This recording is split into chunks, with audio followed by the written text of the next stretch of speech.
ಬೈಲೂರು ಗ್ರಾಮದಲ್ಲಿ ಅಲ್ಪಸಂಖ್ಯಾತರ ಮೊರಾರ್ಜಿ ದೇಸಾಯಿ ವಸತಿ ಶಾಲೆಯ ಭೂಮಿ ಪೂಜೆ.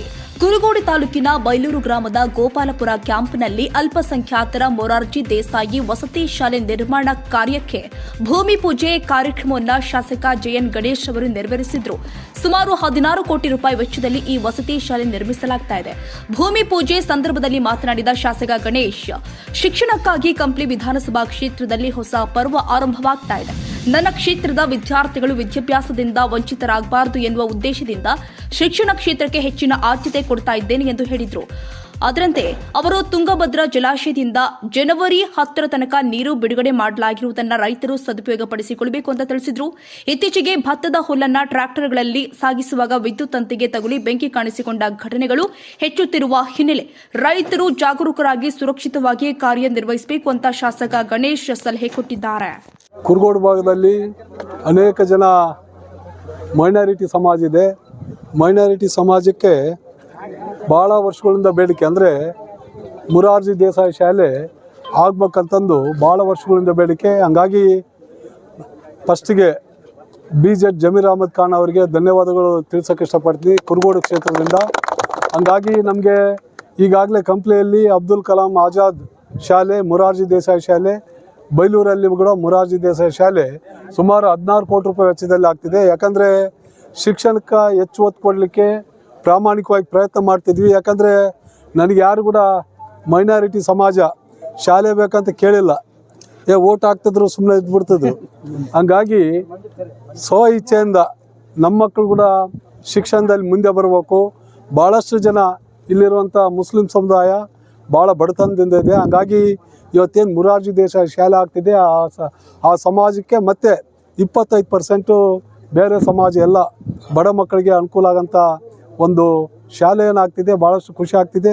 ಈಗಾಗಲೇ ಗೆಣಕ್ಯಾಳಲ್ಲಿ ಏನು ಗಾಂಧಿ ತತ್ವ ಶಾಲೆ, ಅದು ಸುಮಾರು 22 ಕೋಟಿ ರೂಪಾಯಿ 44 ಕೋಟಿ ರೂಪಾಯಿ ವೆಚ್ಚದಲ್ಲಿ ಕೂಡ ಆ ಶಾಲೆ ಕೂಡ ಇವತ್ತೇನು ಭೂಮಿ ಪೂಜೆ ಮಾಡಿದ್ವಿ.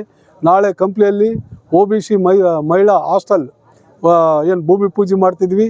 ಅದಾದಮೇಲೆ GTTC ಕಾಲೇಜ್ ಇರಲಿ, ಅದೇ ರೀತಿ SC ಹಾಸ್ಟೆಲ್ ಇರಲಿ, ST ಹಾಸ್ಟೆಲ್ ಇರಲಿ, OBC ಹಾಸ್ಟೆಲ್ ಇರಲಿ, ಶಿಕ್ಷಣಕ್ಕೆ ಹೆಚ್ಚು ಒತ್ತು ಕೊಟ್ಟು ಇವತ್ತೇನು ಕೆಲಸ ಮಾಡ್ತಿದ್ವಿ.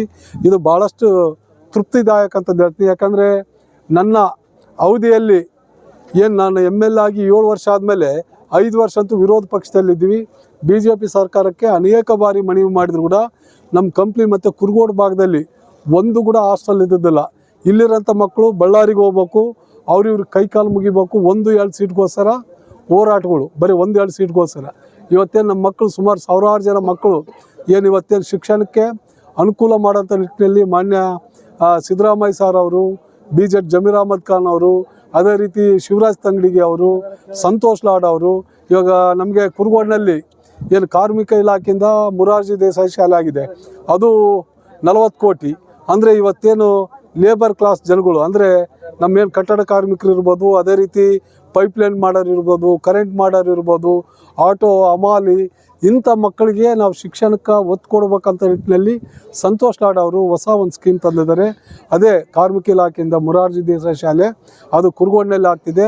ಅಂಥ ಮಕ್ಕಳಿಗೆ ಶಿಕ್ಷಣ ಕೊಡೋದ್ರಿಂದ ನಮಗೆ ಭಾಳಷ್ಟು ಒಳ್ಳೆಯದಾಗ್ತೈತಿ. ಹಂಗಾಗಿ ಇಡೀ ರಾಜ್ಯದಲ್ಲಿ ಕಾರ್ಮಿಕ ಇಲಾಖೆ ಮೊರಾರ್ಜಿ ದೇಸಾಯಿ ಶಾಲೆ ಇಡೀ ರಾಜ್ಯದಲ್ಲಿ ಒಂದು ಫಸ್ಟ್ ಆಗಿದ್ದ ಆರ್ಡ್ರು ನಮಗೆ ಅದು ಕುರುಗೋಡಿನಲ್ಲಿ. ಹಂಗಾಗಿ ಹೆಚ್ಚು ಶಿಕ್ಷಣ ಕೊಡಲಿಕ್ಕೆ ಪ್ರಯತ್ನ ಮಾಡಕತ್ತೀವಿ. ಎಲ್ಲಕ್ಕಿಂತ ನನಗೆ ಭಾಳಷ್ಟು ದೊಡ್ಡ ಕನಸು ನವೋದಯ ಶಾಲೆ. ಈಗಾಗಲೇ ನಾವು ಬೈಲೂರು ಗ್ರಾಮದಲ್ಲಿ ಜಾಗ ಗುರ್ತನೆ ಮಾಡಿ 20 ಎಕರೆ, ಬೈಲೂರು ಗ್ರಾಮದಲ್ಲಿ 20 ಎಕರೆಯಲ್ಲಿ ಜಾಗ ಐಡೆಂಟಿಫೈ ಮಾಡಿ ಸರ್ಕಾರಕ್ಕೆ ಪ್ರಸ್ತಾವನೆ ಮಾಡಿದ್ವಿ. ಜಾಗ ಜಿಲ್ಲೆಯಲ್ಲಿ ಎಲ್ಲಿ ಸಿಗ್ತಾಯಿಲ್ಲ, ಹಂಗಾಗಿ ನಮಗೆ ಬೈಲೂರಲ್ಲಿ ಜಾಗ ಸಿಕ್ಕಿದೆ. ಹಂಗಾಗಿ ನವೋದಯ ಶಾಲೆಯನ್ನು ಆಯ್ತಂದರೆ ಶಿಕ್ಷಣದ ಕ್ರಾಂತಿ ಆಗೋದ್ರಾಗ ಬೇರೆ ಮಾತೇನೇ ಇಲ್ಲ. 100% ನನ್ನ ನಂಬಿಕೆ ಇದೆ. ನಾನು ಯಾವುದೇ ಕಾರಣಕ್ಕೆ ಶಿಕ್ಷಣಕ್ಕೆ ಮಾತ್ರ ಎಲ್ಲಿ ಕೊರತೆ ಇಲ್ದಂಗೆ ನಾನು ಮಾಡ್ಕೊಂಡು ಹೋಗೋಂಥ ಕೆಲಸ ಮಾಡ್ತೀವಿ. ಇವತ್ತು ರೈತರ ವಿಚಾರ ಇರಲಿ, ಜನಸಾಮಾನ್ಯರ ವಿಚಾರ ಇರಲಿ, ಕ್ಷೇತ್ರದ ಅಭಿವೃದ್ಧಿ ಇರಲಿ. ಯಾಕಂದರೆ ನನಗೆ ಆಶ್ಚರ್ಯ ಆಗ್ತೈತೆ. ಯಾಕಂದರೆ ಒಂದೊಂದು ರೋಡ್ ಇವಾಗ ನೋಡಿರಿ, ಬಳ್ಳಾರಿ ಟು ಚಾನಾಳ್ ರಸ್ತೆ ಸುಮಾರು ಅದೊಂದು 45-50 ಕಿಲೋಮೀಟ್ರ್, 78 ಕೋಟಿ ರೂಪಾಯಿ ವೆಚ್ಚದಲ್ಲಿ ಅದರ ರಸ್ತೆ ಅಭಿವೃದ್ಧಿ ಮಾಡಕತ್ತೀವಿ. ಬಳ್ಳಾರಿ ಟು ಸಿಂದಗೇರಿ ಇದು ಕೂಡ 70 ಕೋಟಿ ರೂಪಾಯಿದಲ್ಲಿ ಏನು ರಸ್ತೆ ಅಭಿವೃದ್ಧಿ ಮಾಡಿದ್ವಿ. ಅದೇ ರೀತಿ ಕೋಳೂರು ಕ್ರಾಸಿಂದ ನಮ್ಮ ಕ್ಷೇತ್ರದಲ್ಲಿ ರಾಮಸಾಗರ ಸಂಪೂರ್ಣವಾಗಿ ರಸ್ತೆ ಅಭಿವೃದ್ಧಿ ಮಾಡಿದ್ವಿ. ಇಂಟೀರಿಯರ್ ರಸ್ತೆ ನೀವು ಚಾನಾಳ್ ತಗರಿ, ಅದೇ ರೀತಿ ಅಡ್ಲಿಗಿ ರಸ್ತೆ ತಯಾರಿ, ಅದೇ ರೀತಿ ಬಸರಕೋಡ್ ರಸ್ತೆ ತಗಲಿ, ಬಸರಕೋಡ್ಲಿ ಸಹ ಏನು ಇದು ಯಾವುದು ಕಡ್ಚೇಡ್ ರಸ್ತೆ ತಗಲಿ, ಗುಡ್ದೂರು ರಸ್ತೆ ತಗಂಬ್ಲಿ, ಅದೇ ರೀತಿ ಇದೇನು ಜಾಲ್ಬಿಂಚೆ ಟು ಸೋಮಸಮುದ್ರ ಕ್ರಾಸ್ದಿಂದ ಸೋಮಸಮುದ್ರದಿಂದ ಯರಂಗ್ಳಿಯಿಂದ ಸಿದ್ದಮ್ಮನಹಳ್ಳಿಯಿಂದ ಮಾರುತಿ ಕ್ಯಾಂಪಿಂದ ನಮಗೆ Sriramarangapura to Sugganahalli to Devalapura to Hampi. ಇದು ಸುಮಾರು ಒಂದು 70-80 ಕಿಲೋಮೀಟರ್ ರಸ್ತೆ. ಎಲ್ಲಿ ಕೂಡ ಒಂದು ಕುಲಿ ಕೂಡ ಬೀಳಲ್ಲ. ಅಂದರೆ ಒಬ್ಬ ಶಾಸಕನಾಗಿ ಎಷ್ಟು ಕೆಲಸ ಮಾಡಬಲ್ಲ ಅಂತ ಉದಾಹರಣೆಗೆ ಇವೆಲ್ಲ. ಯಾಕಂದರೆ ನನಗೆ ಮತ ನೀಡಿದ ಎಲ್ಲ ಹಿರಿಯರು ಇದ್ದಾರೆ, ಇಲ್ಲಿ ಅಣ್ಣ ತಮ್ಮಂದಿರಿದ್ದಾರೆ. ಇವ್ರಿಗೆ ಅನ್ಯಾಯ ಮಾಡೋಕ್ಕೆ ನನ್ನ ಜೀವನದಾಗ ಒಪ್ಪಲ್ಲ. ನನಗೆ ಕೆಲಸ ಮಾಡೋಕ್ಕಾಗಿಲ್ಲ ಅಂದರೆ ರಾಜಕೀಯವಾಗಿ ದೂರ ಇರಬಲ್ಲೆ. ನಾನು ಕೆಲಸ ಮಾಡಲಾರ್ದಾಗಂತೂ ಇರಲ್ಲ. ಯಾಕಂದರೆ ಇವತ್ತು ಭಾಳಷ್ಟು ಆರಾಮಿಲ್ಲ. ಯಾಕಂದರೆ ಈ ಕಾರ್ಯಕ್ರಮ ಮಾಡಲೇಬೇಕು. ಯಾಕಂದರೆ ನಮ್ಮ ಮಕ್ಕಳಿಗೆ ಇವತ್ತು ನಮ್ಮ ಕಾಂಟ್ರಾಕ್ಟ್ರುಗಳು 1 ವರ್ಷದಾಗ ಮುಗಿಸ್ತು ಬಂದಾರ. ನನಗೆ ಎಷ್ಟೇ ಆರಾಮಿಲ್ಲ ಅಂದ್ರೂ ಕೂಡ ಇವತ್ತು ನಾನು ಭೂಮಿ ಪೂಜೆ ಮಾಡಬೇಕು. 1 ವರ್ಷದಾಗ ಇನಾಗ್ರೇಷನ್ ಜಮೀರ್ ಅಹಮದ್ ಖಾನ್ ಅವ್ರು ಬರ್ತಾರೆ, ಅಲ್ಲಿ ಶಿವರಾಜ್ ತಂಗಡಿಗೆ ಬರ್ತಾರೆ. ಅವ್ರನ್ನ ಕರೆದು ಇನಾಗ್ರೇಷನ್ ಮಾಡ್ಬೇಕಮ್ಮ ನಿಟ್ಟಿನಲ್ಲಿ ಕೆಲಸ ಮಾಡ್ತಿದ್ವಿ. ಹಂಗಾಗಿ ಭಾಳಷ್ಟು ಖುಷಿ ಸಂತೋಷ ಆಗ್ತೈತಿ. ಇವತ್ತೇನು ರೈತರ ವಿಚಾರದಲ್ಲಿ ಸರ್ಕಾರ ಕೂಡ ಏನು ಡಿಸೆಂಬರು 15-20ಕ್ಕೆ ತೇಲಾಡ್ತಿದ್ವಿ ನೀರಿಗೋಸ್ಕರ, ಇವತ್ತೇನು ಜನವರಿ 10ರವರೆಗೆ HLC ನೀರು ಕೊಟ್ಟಿದ್ವಿ. ಅದು ಕೂಡ ಭಾಳಷ್ಟು ಖುಷಿ ಹೆಮ್ಮೆ ಇದೆ. ಹಾಗಾಗಿ ಯಾವುದೇ ವಿಚಾರದಲ್ಲಿ ಕಂಪ್ಲಿ ಕ್ಷೇತ್ರ ಯಾವತ್ತೂ ಕೂಡ ಕಂಪ್ಲಿ ಕುರುಗೋಡು ಭಾಗದ ಜನಗಳು ಯಾವತ್ತೂ ಕೂಡ ನಮ್ಮ MLA ಅಂತ ತಲೆ ಬಾಗಲ್ಲ, ತಲೆ ಎತ್ತಿ ನಿಂದ್ರಂಥ ಕೆಲಸ ನಾನು ಮಾಡ್ತೇನೆ ಅಂತ ಹೇಳಿ ಅನ್ನೋದು.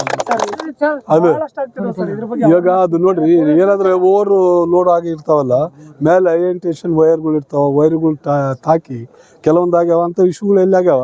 ನಾನು ವೈಯಕ್ತಿಕವಾಗಿ ನಾನು ಸಹಾಯ ಮಾಡಕತ್ತೀನಿ. ಯಾಕಂದರೆ ರೈತರು ಸಲಹೆ ಕೊಡೋದಾದ್ರೆ ಅವ್ರು, ಯಾಕಂದರೆ ಇವಾಗ ರೈತರು ಕೆಲವೊಂದು ವಿಚಾರಗಳಲ್ಲಿ ಕಾಂಪ್ರಮೈಸ್ ಆಗಲ್ಲ. ಯಾಕಂದರೆ ಅಂಥ ವಿಚಾರ ರೈತರು ಭಾಳ ಸೂಕ್ಷ್ಮವಾಗಿ ವೈರ್ಗಳು ಅಂತೆಲ್ಲೆಲ್ಲ ಬಂದಾಗ ಅಟ್ಲೀಸ್ಟ್ ಆ ರೋಡ್ ಡೈವರ್ಟ್ ಮಾಡಿ ಬೇರೆ ಕಡೆಗೆ ತಗೊಂಡೋಗಂಥ ವ್ಯವಸ್ಥೆ ಮಾಡಬೇಕು. ಇವಾಗ ಯಾಕಂದರೆ ರೈತರು ಒಂದು ಅರ್ಧ ಟ್ರಿಪ್ ಜಾಸ್ತಿ ಬರ್ತೈತೆ ಅಂದ್ರೆ ಅವ್ರು ಖುಷಿ ಆಗ್ತೈತೆ. ಹಂಗಾಗಿ ಇವಾಗ ಸೆಕೆಂಡ್ ಬೆಳೆ ನೀರು ಕೂಡ ಇಲ್ಲ. ಹಂಗಾಗಿ ಎಲ್ಲರೂ ಕೂಡ ಅತಿ ಹೆಚ್ಚಾಗಿ ಮೇವು ತಗೊಂಡು ಹೋಗೋಂಥ ವ್ಯವಸ್ಥೆ ಆಗ್ತೈತಿ.